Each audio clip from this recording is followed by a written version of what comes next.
tremendously fast car. It did it right after the pit stop. Throughout history, victory has always been one of the greatest achievements for people. In motorsports racing, winning is everything. Ford's triumph at the 1966 Le Mans race was the most important victory for an American team on foreign soil. Decades later, BMW created a similar story of innovation. By pushing boundaries and bending the rules, they brought their car into the spotlight. This is how the M3 GTR became a legendary champion for years.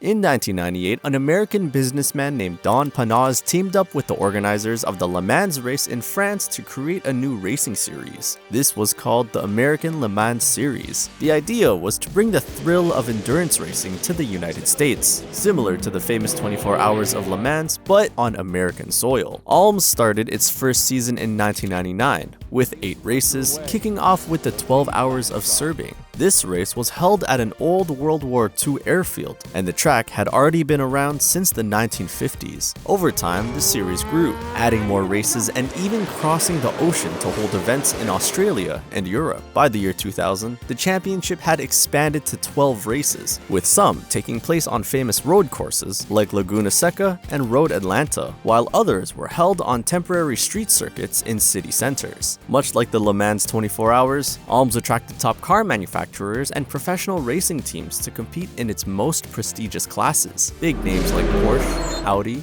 BMW, and Chevrolet brought their best cars to race. Some of the top racing teams like Yost and Lola also took part and enjoyed success. Among its competitive categories was GT2, a class designed for modified versions of street-legal sports cars. At the time, Porsche was the undisputed ruler of the GT2 category. Their 911 GT3 RSR had earned a reputation for being virtually unbeatable. Porsche's design focused on balance, efficiency, and reliability, with a rear-mounted flat-six engine instead of just aiming for raw power. The 911 GT3 RSR showed its strength in tough endurance races, consistently outlasting and outrunning its competitors. Over at BMW, their E46 M3, powered by a naturally aspirated straight-six engine, had seen success in various competitions. However, it lacked the raw firepower to mount a serious challenge in GT endurance racing. BMW's Motorsport division was not content with playing second fiddle. They recognized an opportunity in Alms to disrupt the 911 GT3 RSR stronghold. To dethrone the 911 GT3 RSR, BMW Motorsport made a radical departure from the E46 M3's existing formula. Incremental improvements wouldn't suffice. They needed a car that pushed the boundaries of innovation and exploited every allowable regulation. The result was the creation of the M3 GTR. The heart of the M3 GTR lay in its revolutionary 4.0-liter V8 engine. The new V8 was a bespoke unit designed specifically for competition. This power plant delivered a significant boost in horsepower and torque, giving the M3 GTR an edge over its rivals, especially Porsche's flat-six engine. The engine swap necessitated other significant changes to the car's structure. The M3 GTR's chassis was modified to accommodate the larger and more powerful engine. BMW also took advantage of advanced materials, incorporating lightweight carbon fiber throughout the car's construction. The hood, roof, and body panels were made from carbon fiber reinforced plastic. This reduced the car's weight and improved its handling. The car had a widened stance, flared fenders, and an imposing rear wing, all aimed at increasing stability and downforce at high speeds. However, creating a race car was only part of the equation. To comply with Alms regulations, BMW had to produce a road-legal version of the car. This led to the development of the M3 GTR Strassen version, a highly exclusive run of just 10 units. These cars, while toned down compared to the race version, still featured the V8 engine and many of the same lightweight components. With a price tag and rarity that made them inaccessible to most, the Strassen version was less a production car and more a token effort to meet homologation requirements. When the BMW M3 GTR made its competitive debut in the 2001 American Le Mans Series, it was clear from the outset that this car was not just another GT2 contender. BMW had built a machine designed to obliterate the competition. In its first Alms season, the M3 GTR, fielded by BMW Team PTG, secured 7 wins in 10 races. The car's ability to sustain blistering lap times over endurance distances made it almost almost untouchable. Drivers such as Jörg Müller and Hans-Joachim Stuck raced the GTR, exploiting its superior speed and handling to dominate race after race. Müller in particular went on to claim the GT2 Drivers' Championship that season. However, this dominance didn't sit well with everyone. In motorsport, winning too convincingly often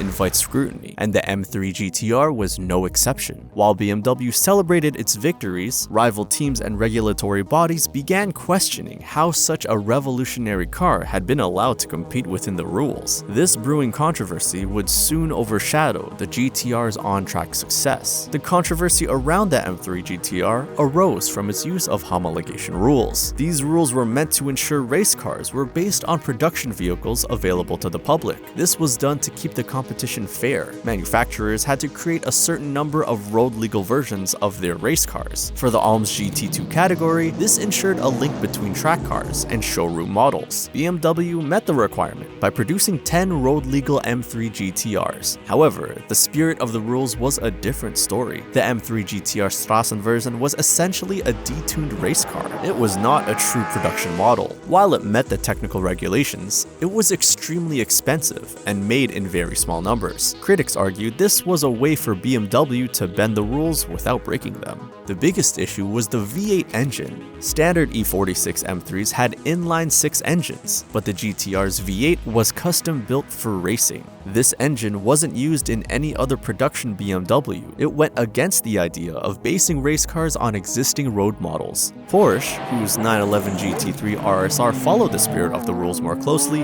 was especially critical. They accused BMW of gaining an unfair advantage and argued the M3 GTR was more like a prototype than a GT2 car. The Automobile Club de l'Ouest, ACO, which governed the series, began looking into BMW's compliance. While BMW technically met the rules, there was growing dissatisfaction among competitors. The ACO also wanted to maintain the integrity of the GT2 category. In response, stricter regulations were introduced for the 2002 season. These changes aimed to close the loopholes BMW had used. Manufacturers now had to produce at least 100 road-legal versions of their race cars. The engines used in race cars also had to come from production models. This effectively banned custom-built engines like the GTR's V8. These new rules were a major setback for BMW's M3 GTR program. Producing 100 road-legal versions of such a costly and specialized car was not feasible. The original Strassen version was built only to meet the bare minimum requirements. It was never intended for broader production. Faced with the new regulations, BMW had no choice but to withdraw the M3 GTR from Alms after the 2001 season. For Porsche, BMW's withdrawal was both a relief and a reckoning. The M3 GTR had been an existential threat to Porsche's dominance in the GT2 category, forcing the brand to confront its vulnerabilities. With BMW out of the picture, Porsche regained its supremacy, but not without a deeper appreciation for the importance of staying ahead in innovation. The rivalry with BMW pushed Porsche to re-examine its own racing philosophy.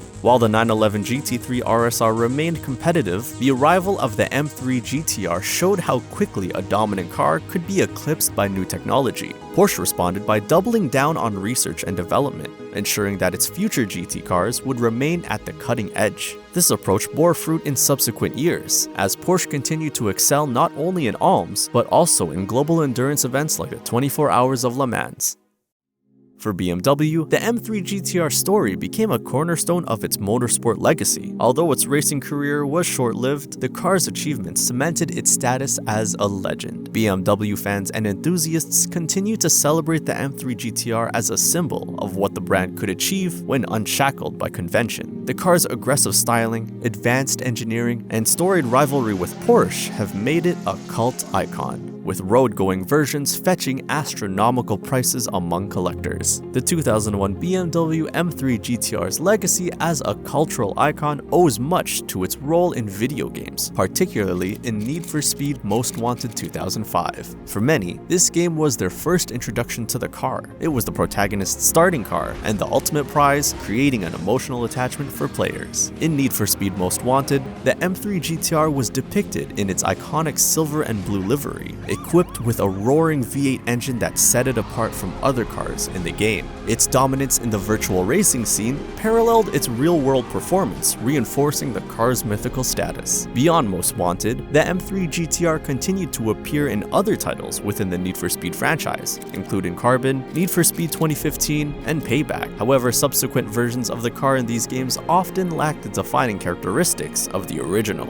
For example, in later games, the car was powered by the inline-6 S54 engine instead of the P60 V8, and the sound design failed to replicate the raw, visceral experience of the real-life GTR. While these versions still paid homage to the car, they couldn't quite capture the magic of the original. The M3 GTR's inclusion in these games not only solidified its status in automotive culture, but also made it accessible to a global audience who might never have encountered the car otherwise. For many, owning or even seeing an actual M3 GTR is an impossible dream due to its extreme rarity. Only 6 road-legal versions were ever built. Video games, therefore, served as a bridge, allowing enthusiasts to experience the thrill of driving the car, even if virtually. The M3 GTR's legacy inspired future BMW race cars. Lessons learned from its development and competition informed the design of subsequent M models, many of which carried forward the spirit of innovation and performance that the GTR embodied.